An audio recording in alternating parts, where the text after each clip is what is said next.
Morning student. Class 12th में हमारा chapter चल रहा था बीमा और उसका महत्व। हम उसके अंदर अपना टॉपिक लास्ट लेक्चर में डिस्कशन कर रहे थे कि बीमा की आवश्यकता और महत्व में, जिसमें हम व्यावसायिक दृष्टि से बीमा की क्या आवश्यकता और महत्व है उसको हम डिस्कस कर रहे थे। हमने अपने 10 पॉइंट पढ़ लिए थे। आज हम बीमा की आवश्यकता एक व्यावसायिक दृष्टि से क्यों है इसको कंटिन्यू करते हैं। आज हम इसका 11वां पॉइंट पढ़ने जा रहे हैं। लाभों से हानि से सुरक्षा करता है बीमा, इसलिए भी आजकल बीमा की आवश्यकता। आप सभी जानते हैं कि लाभों को न होने की दशा से होने वाली हानियों को सुरक्षित करने की व्यवस्था भी बीमा कंपनियों द्वारा बीमा पत्र निगमन द्वारा की जाती है। होता क्या है कि जब हम कोई उद्योग धंधा लगाते हैं, कोई व्यवसाय करते हैं और किसी भी कारण से हमें बीच में अपने व्यवसाय को रोकना पड़ता है, या आग लग जाने से या किसी प्रकार के प्राकृतिक प्रकोप से हमारा उद्योग धंधा थोड़े समय के लिए बंद हो जाता है, तो जो समय उसको पुनः स्टार्ट करने में लगता है, ऐसी दशा में हमारे लाभों की क्या होती है, लाभ नहीं हो पाते और हमें उसका हानि का सामना करना पड़ता है। तो इस दौरान जो हमारा दोबारा उसको प्रत्यक्ष रूप से चालू करने का कार्य होता है और लाभ न होने के कारण जो क्षतिपूर्ति होती है, इसका भी आजकल औद्योगिक और व्यावसायिक संस्था बीमा कराकर इसकी सुरक्षा प्राप्त कर सकते हैं। तो लाभों से हानि में सुरक्षा करने में भी बीमा ये दायित्व अपने ऊपर लेता है। और ऐसी सिचुएशन में जो रहता है, तो ऐसी सिचुएशन के अंदर भी अगर कोई हानि होती है तो बीमा कंपनियां उसको सुरक्षा प्रदान करती है, क्षतिपूर्ति प्रदान करती है।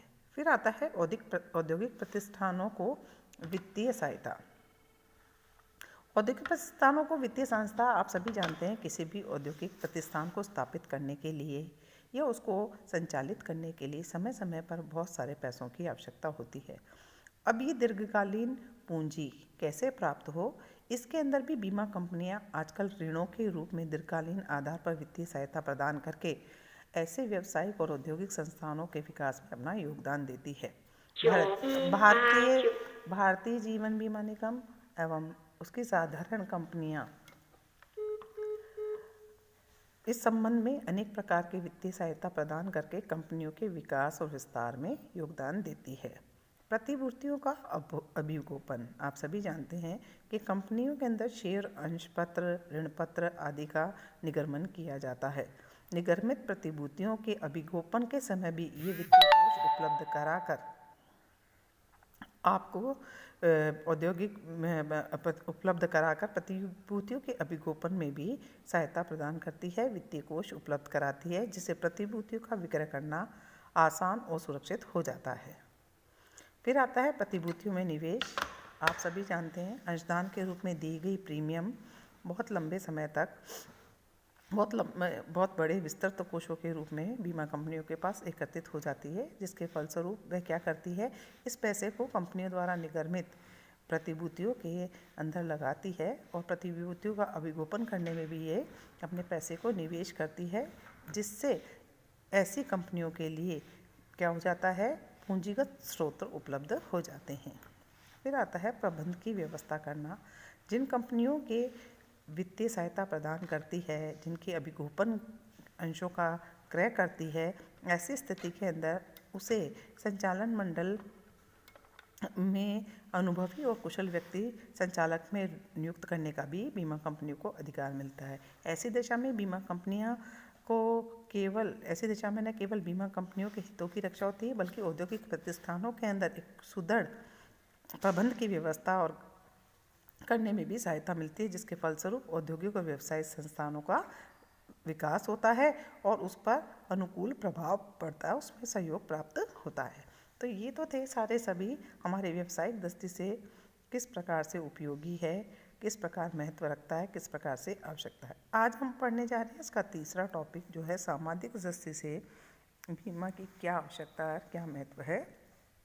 इसमें हम सबसे पहले पढ़ रहे हैं, पारिवारिक जीवन में स्थिरता प्रदान करता है बीमा। आप सभी जानते हैं, बीमा के द्वारा आज लोगों ने अपने जीवन में स्थिरता प्राप्त करी है। अपने भविष्य की होने वाली जीवन की जोखिम यानी किसी भी परिवार के मुखिया की मृत्यु हो जाने से जो उसकी आर्थिक स्थिति का सामना उसे करना पड़ता था कि किस प्रकार से जीवन यापन होगा, किस प्रकार से भरण पोषण होगा, आज पारिवारिक जीवन में स्थिरता लाने का प्रयास बीमा ने किया है। समाज में हमें ऐसे बहुत सारे उदाहरण मिलते हैं जहाँ पर अच्छा जीवन यापन करने वाले परिवार अचानक से उनकी मृत्यु हो जाती है और परिवार का पूरा बिखराव हो जाता है। ऐसी स्थिति में जीवन बीमा एक ऐसा माध्यम है जिसे व्यक्ति अपने परिवार के लिए बीमा कराकर परिवार को अपने जाने के पश्चात अगर नयास कुछ घटित हो जाता है तो स्थायित्व प्रदान करता है, क्योंकि जीवन बीमा एक ऐसा माध्यम है जिसके अंदर बीमादाता की बीमा करवाने वाले बीमित की मृत्यु हो जाने पर उसके परिवार को आर्थिक सहायता प्रदान की जाती है। तो इस प्रकार से बीमा पारिवारिक जीवन में स्थिरता लाने का सबसे महत्वपूर्ण साधन है। फिर आता है जोखिमों का सामूहिक विभाजन। बीमा के द्वारा एक व्यक्ति जो प्रीमियम देता है तो संगठन से जुड़े हुए अनेक व्यक्ति जो कि समान जोखिम के लिए बीमा कराते हैं, तो जब एक व्यक्ति की जोखिम होती है तो वह उस ग्रुप में जितने भी लोग होते हैं उसके अंदर क्या बांट दी जाती है। सभी व्यक्तियों द्वारा जोखिमों का वहन किया जाता है। इसीलिए मुंडोल ने लिखा है, दुर्घटना की लागत को व्यक्तियों के एक बहुत बड़े समूह में विभाजित करके ऐसे दुर्भाग्य की लागत को आसानी से बर्दाश्त करने योग्य बनाया जा सकता है। कहते हैं जब एक व्यक्ति उसको झेले तो बहुत मुश्किल होती है, लेकिन मिलकर अगर सभी लोग उसको झेल लें तो वो ऐसा लगता है बहुत छोटी हो गई है वह मुश्किल। तो जोखिम को विभाजन करने में सहयोग देता है। सामाजिक बुराइयों में रोकथाम। आर्थिक बुराइयां और गरीबी के कारण समाज के लोग चोरी करने, भीख मांगने, वेश्यावृत्ति जैसी अनेक सामाजिक बुराइयां उसके अंदर पनपने लगती है। जैसे कि अभी कोरोना काल में भी आप देख रहे होंगे लोग आर्थिक दृष्टि से बहुत ज़्यादा तकलीफ में हैं और उसके परिणाम स्वरूप हमारे सामाजिक बुराइयां पनपने लगी है। लेकिन बीमा के द्वारा प्रत्येक व्यक्ति अपने आप को, अपने आश्रितों को आर्थिक सहायता प्रदान करने में सक्षम पाता है और इससे क्या होता है, सामाजिक बुराइयों पे रोकथाम लगती है। सभ्यता का प्रतीक। बीमा सामाजिक सभ्यता का विकास होने का प्रतीक है। जिन देशों में बीमा का विकास नहीं हुआ है आज भी वे देश पिछड़े हुए देश माने जाते हैं, और जहाँ बीमा का विकास हुआ है वहाँ पर औद्योगिक धंधे, आर्थिक गतिविधियाँ बहुत पनप रही हैं, जिसके कारण वह एक समृद्ध देश बन पाया है। जीवन स्तर में सुधार। बीमा लोगों में बचत करने की और जोखिम को हस्तांतरित करने का अवसर भी प्रदान करता है। बीमित की आर्थिक स्थिति क्या होती है, संतुलित रहती है। फलतः बीमित को अपने जीवन स्तर को सामान्य बनाए रखने और उसको निरंतर ऊंचा उठाने में भी बीमा क्या करता है, सहयोग करता है। आज व्यक्ति जीवन बीमा पॉलिसीज लेकर समय पर कभी हमें आर्थिक स्थिति का कठिनाई का सामना करना पड़ता है, या रिटायरमेंट के बाद आर्थिक कठिनाई का सामना करना पड़ता है, या बच्चे अपने माँ बाप को नहीं रखते, तो जो इंश्योरेंस कराते हैं तो व्यक्ति अपने जीवन स्तर को उस समय भी बनाए रख सकते हैं। स्वास्थ्य के प्रति जागरूकता।